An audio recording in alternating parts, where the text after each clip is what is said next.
because all the transactions will run in parallel. Yes.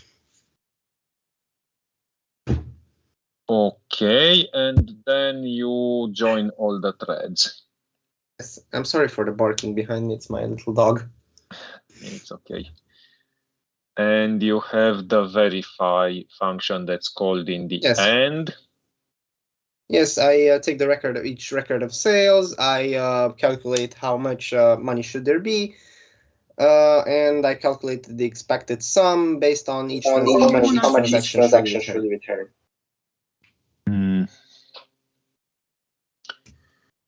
Just a moment. So, record of sale. What is that record of sales, and where is it modified? It's a list where I. Oh my God, there's a lot of noise here.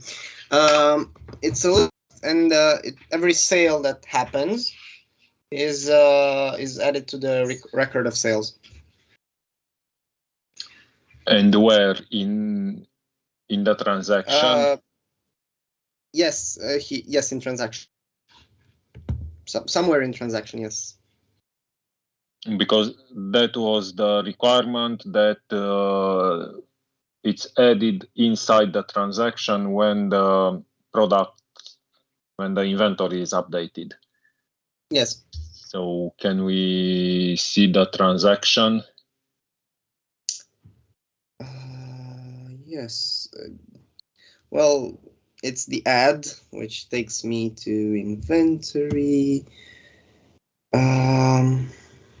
Yeah. So given the fact that it's also an inventory, it puts it there. So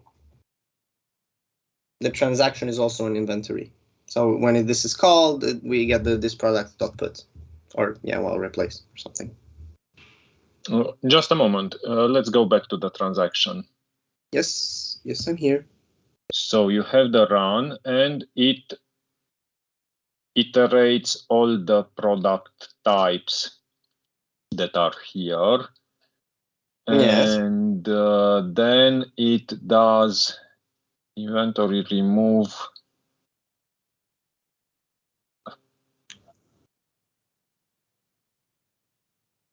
So on the shop inventory, it removes the quantity from the product. Okay, but where does the list of transactions or of sales get updated? One second. It's a list of bills. Honestly, I think, given if it's a list of bills, because it should be updated from that run function. Yes. Oh, I think I forgot the line. Maybe from the run function. Where the hell is it? Yeah, here it is. So this takes me to remove, which is here.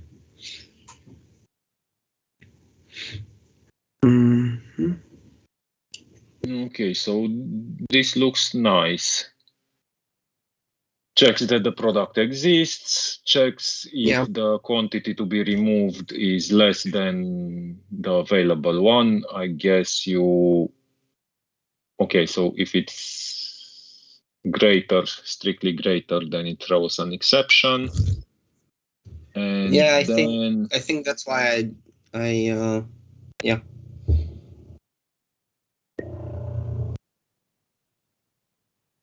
And then it replaces with the new quantity. And the function is not thread safe here. So if we are not careful with the synchronization, then we should expect some problems with those updates.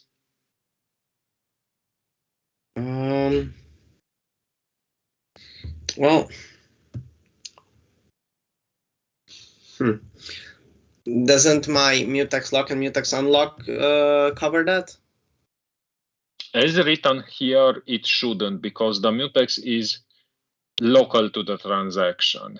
So it doesn't protect against several transactions running at the same time. I see. But what I'd like to see is that with the code here, the verification fails most of the times. Yes. It should fail because the updates are not protected. Apparently, yes, apparently I made it right, but as I'm looking over the code, I'm saying that the verification failed if the sum is correct. So it should be like this. Yeah. If I run it, if it will, yeah. I misspelled my condition.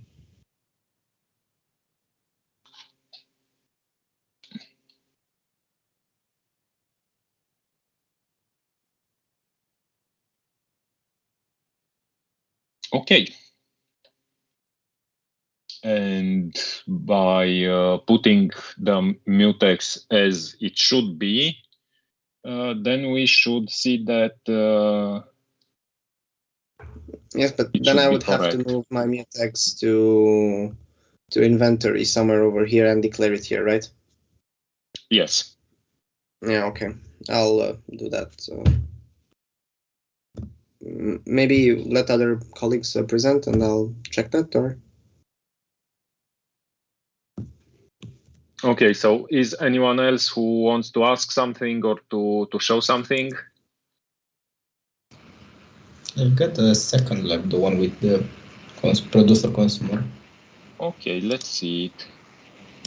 Du-te, bă, cum a făcut asta și labul 2? Mamă, ce mă enervează ăștia, de fac 100 de laburi. Remember that we should use a condition variable and one mutex. So that's the point of them, but the first one is just really dumb. It's like the producer can produce. Da, asta chiar n-are ce face acasă pe bune, că mă și enervez. Stores it as a produced variable and then notifies the consumer that, hey, you can use my thing. Să se mai uite și la un serial ceva.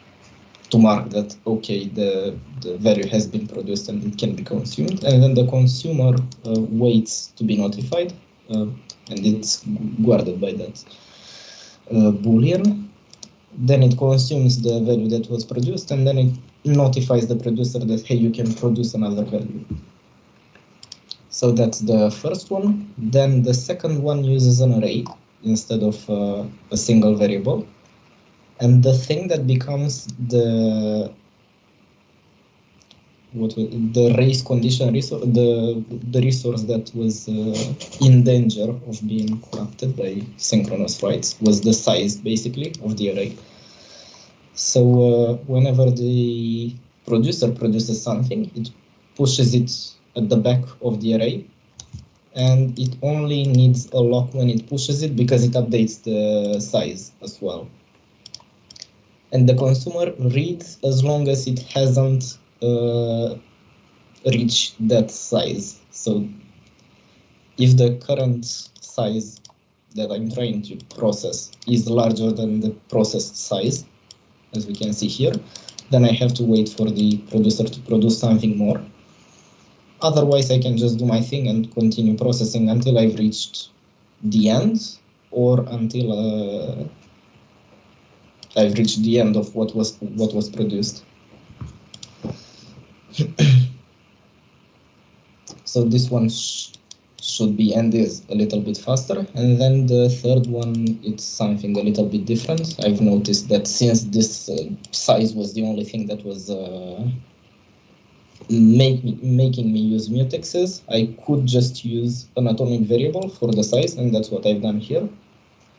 So I've replaced the size with this processed size, and this lets me basically wait only on size updates. So in case my current size in the consumer is actually the size that has been processed, then I have to wait. Otherwise, I can just keep doing whatever I do.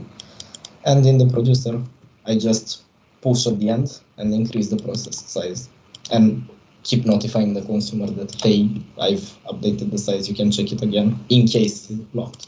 Mm-hmm. And if we run it, takes a while to build apparently. As we can see, the first version is a little bit slower because it has to do everything basically synchronously. The second one is faster, of course. It lets the consumer consume at the same time as the producer produces. And then the third one is even faster because it doesn't use mutexes, so it doesn't have that overhead. Nice. But the bad thing of the one with the atomic variables is that we have to reserve from before the array, because if you use pushback instead of in place back, then it may happen that while the consumer tries to consume the value that's being produced, pushback actually resizes the array and you're reading values that haven't been rewritten while resizing. And that happened to me actually quite sometimes. Well seen that. It's indeed a thing that happens. And to test the runtime, I just used everywhere the same method. So everywhere I used the reserved and stuff like that because it has to be a similar method of testing. So everything is just using reserve and in place back instead of not reserving and pushing back.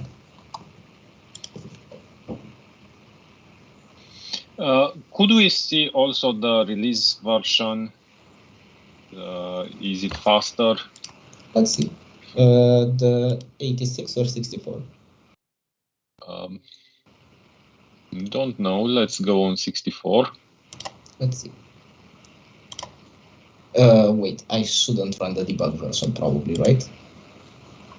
And this also... it should go automatically in release and run that one. Okay, but then this is weird. No operator matches whatever this is. I think I have to change the properties probably. C++ language. Yep. And now it should be fine.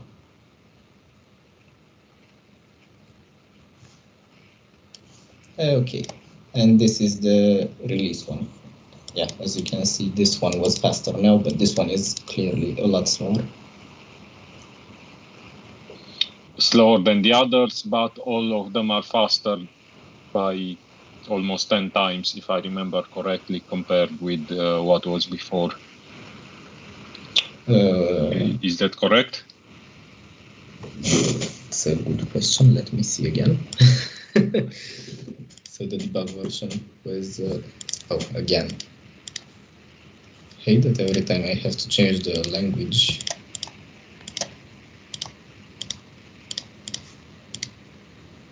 So it was 5,000, I think. It's quite the same. Yeah, it's 5,000 milliseconds. Or microseconds, sorry. Maybe I remembered wrong. So it's not a big difference between debug and release. Yeah, it's kind of the same. And again, release on 64 was... yeah, apparently on release, it actually goes slower for the big one sometimes, and these two seem to always go like the method with atomic variables goes a little bit slower. That's interesting. It's also possible that we have some random effects. Could be. Here and there.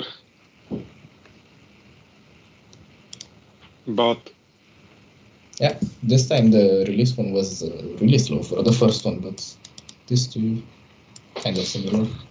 But indeed, the first one is to be expected to be way slower because it involves a lot of switches from one thread to another. Yep. And by the way, those switches are also, so the time needed for those is also with a large variance because of various things that are happening on the computer. Yep. So it's something to be expected, but very nice. Very nice program, very nice presentation. Thank you. Thank you also.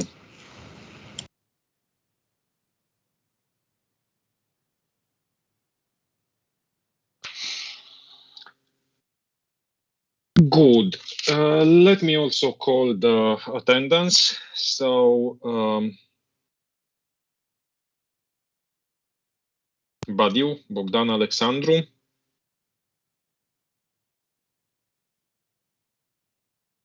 Thank you. Bădăruță Bianca. Prezentă. Thank you.